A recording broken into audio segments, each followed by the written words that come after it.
Well, hello everybody, and welcome to yet another little episode of Talk to the Animals.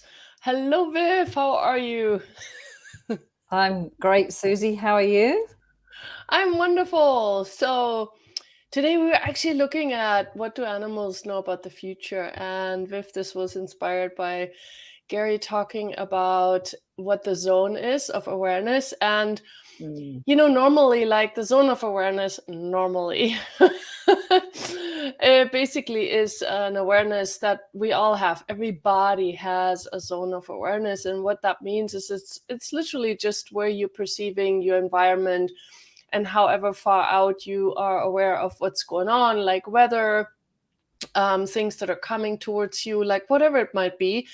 And animals obviously have that zone as well, and like if they are a lead animal like a stallion, that zone might be square kilometers or miles big. So we talk about that a lot in the animal classes, but yesterday Gary brought another aspect into that zone, which I had never heard him talk about Mm. before. Mm. And that was really like the perception of the future. And so, we thought, let's have a look at this a little bit. Yeah, and he said it so succinctly as he does. And he said basically, that zone of awareness is where there is no past, present, or future. There's no separation between that because we buy so much we buy so much of time as a construct. We're told what time is, we're taught what time is, we're taught to read the calendar, read the clock, mark dates in your diary, that type of thing. But animals don't function like that. They have this sense, this spherical sense, this zone of awareness of the past, present, and future. And a story that I told last week was about that calf being born. And I was asking the cow, if this calf was born 3 weeks early in our language, what was that for her? And we know that the animals have a sense of the future. So I was actually asking her, do you have a sense of the future that's ahead? And she said, yes, we're in for a very, very wet season. And basically, what she showed me was that she chose to give birth to this calf 3 weeks early, quote unquote, so that it was strong enough to stand on its own 2 feet and be able to withstand the rain that's coming. So I went, wow, and of course now they're predicting massive rain cells, aren't they, this week and next week? So, it's just incredible how when we don't come to conclusion or we don't assume something, how that information can find us if we're willing to be the question and have no kind of limitation on Hmm. how the information shows up. Like, who would talk to a cow and have a cow tell you that, well, it's going to pour with rain in 3 weeks, and I chose now to give birth to my calf, so it had a better chance at survival. Well, and the funny thing though, also Viv, is because I saw you post this, and and then Andrew actually made a comment about it, saying, "Look, this calf wouldn't have survived if his dad and you hadn't intervened and really given it a second chance. Because if Mm. it had just been out in pasture, it would have just basically wouldn't have survived." So but again, the interesting part about that is, did the cow know that too? You know, because in a way, like I sometimes really wonder too, like we have this really strange thing where we're like, well, we don't know what the future brings. We're really just not allowing ourselves to have that awareness, Mm. because animals like rabbits, they know too that if there is a bad season and they won't breed, and things like that, where it's really, they are so willing to just really know what's Mm. coming. And and it's not linear like you say, but the cow knew that there would be somebody there that would actually be available energetically as well. Did the cow know each and every detail of that interaction? No, but she knew energetically that everything would be fine if she gave Mm. birth 3 weeks early. So And thank you, because I hadn't even contemplated that. I mean, we literally arrived at the end of its first day. They went and scooped it up out of the paddock, I think, early in the morning, and we arrived about 4 o'clock that afternoon. So I hadn't even contemplated that part of the picture. I had for the cow, but not for, Andrew's father and myself and the contribution that we were being too. So Yeah, Yeah, and because I mean, otherwise the whole birth would have ended up as her calf dying, which mm, might have also been like sometimes too. We just I know, for example, that sometimes animals will actually drop their quote unquote litter, like their babies, prematurely to save their own lives, things like that, because they know something is coming, so they're mm, basically willing to lose the babies in essence to save themselves, really. But you know um but nature is so incredible that way. There's so much awareness there, and we pretend we don't know. We're like literally la la la la la la, like pretending we have no idea. because we're so caught up in the now, we're so Mm. caught up in the stress and that I've got to do and I've got to have this and I've got to reply and I've got to, there's all this distraction from actually stretching that muscle and stretching that zone to be willing to perceive, know, be, and receive what's around us, what's giving us information all of the time. And I heard Gary saying recently about how some of his mares at the ranch haven't fallen pregnant, and I went straight to the question of, so is there a future that they're aware of? Not why aren't they falling pregnant? It's, is there a future that their bodies are aware of as well?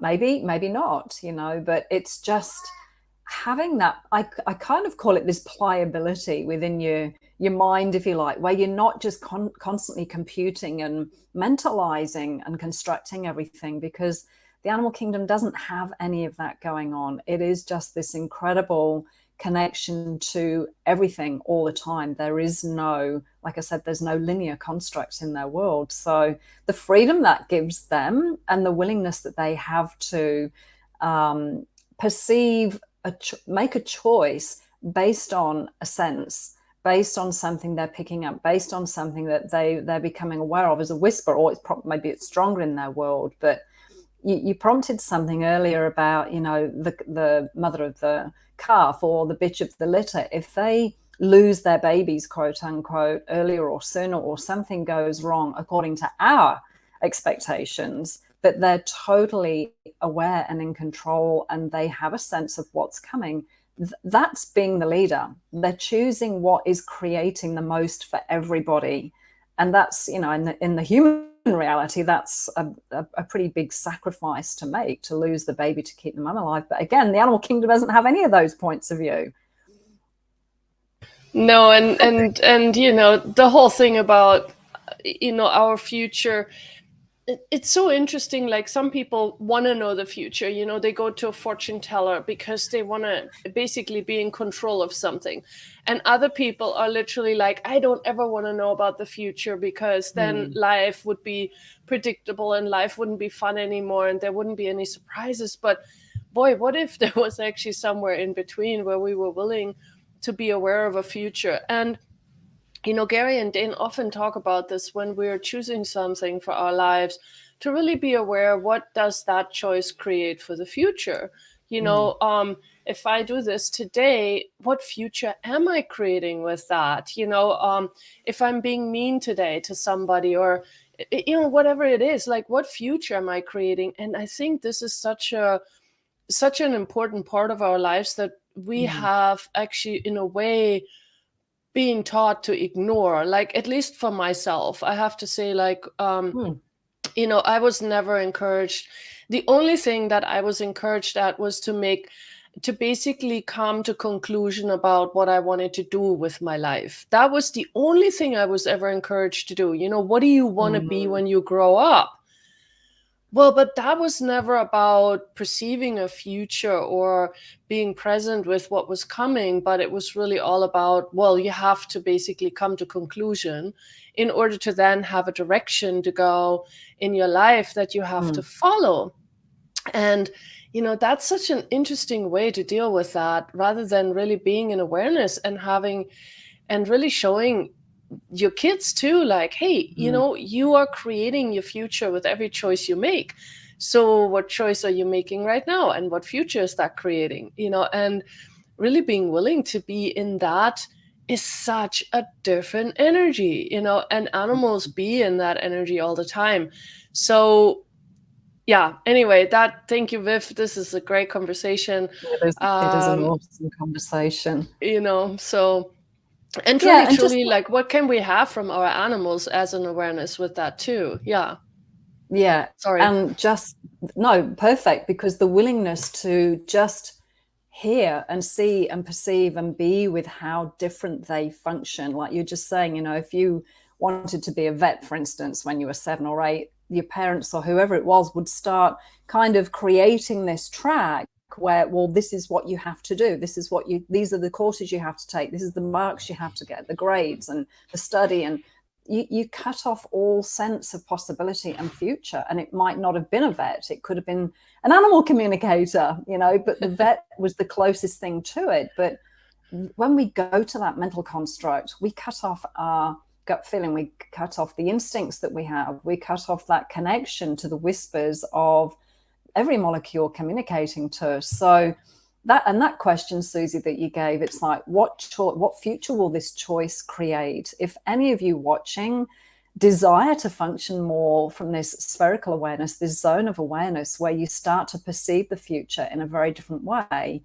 and you're willing to make choices that actually create greater for you and everybody around you, that question is going to be a great ally for you and a way of flexing your muscle of you're literally stretching out. If you think about how we expand the zone of an animal, if we come across an animal that's their zones collapse through shock or whatever, there is this as a stretching. That's probably the word I would use. There's this expansion, there's this space that's created as we as people choose consciously to have more awareness and more of that sphere available, so that your zone of awareness becomes greater. You're willing to hear things further into the future.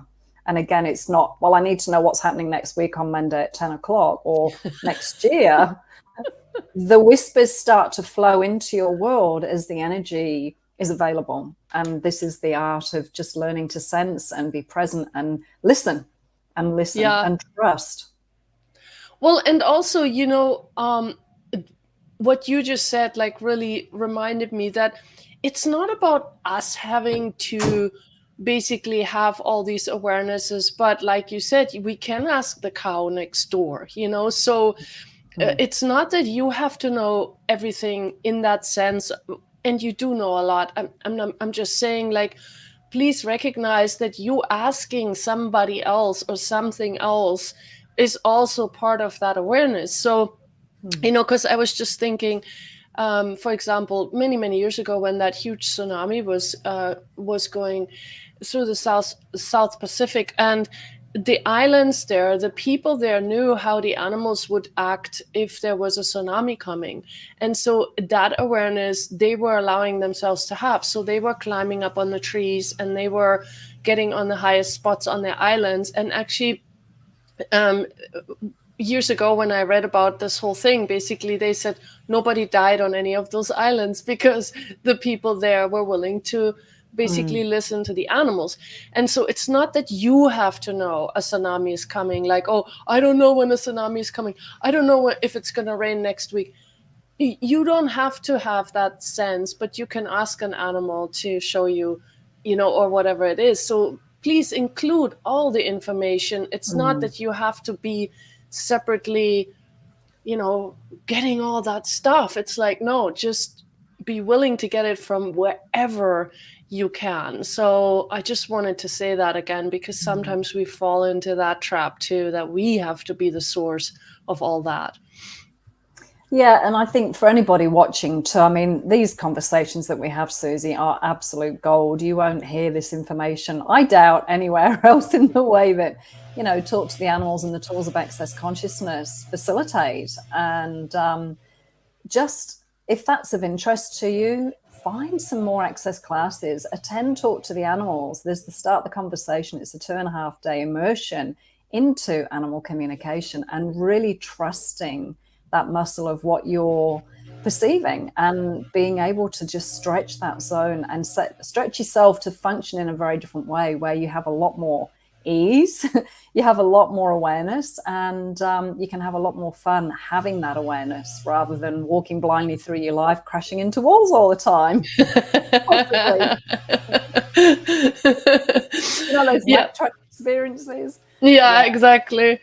And and this year, actually once a year also, Viv and I are facilitating an online creating greater possibilities class, which is sort of the next level from after start the conversation. So this is coming up as well fairly soon here, but it will be also once a year online, because we would like to actually be able to facilitate everybody around the globe. And right now still sometimes traveling still seems a little bit difficult for some people, so we're doing this really online for that reason. And it is really fun because we will visit some places. Oh my god, I have the gardeners. I don't know how loud this is in the background, but I can't hear it. the blowers are going Yeah. and everything. I'm like, oh great. But so anyway, the whole the whole class is really fun because we will encounter different animals. We really are having a lot of fun with the conversations with the animals that are showing up on camera. And if you think that online is any limitation, look at it. Look at the future it creates for you. Aha. I like it, Susie. Just sneak that one in. Brilliant. Yeah. Yeah, great conversation as always. And keep your eyes open and your ears open. Susie and I will be back in a different bat time at a different bat channel somewhere in the future, if you're willing to be aware of where that is. Thank you, Viv, so much. Thanks, It's always a Susie. pleasure. And Likewise. hey, what else is possible, you guys? And like really look at that zone of awareness for yourself and enjoy. Bye, Bye, everyone. everybody.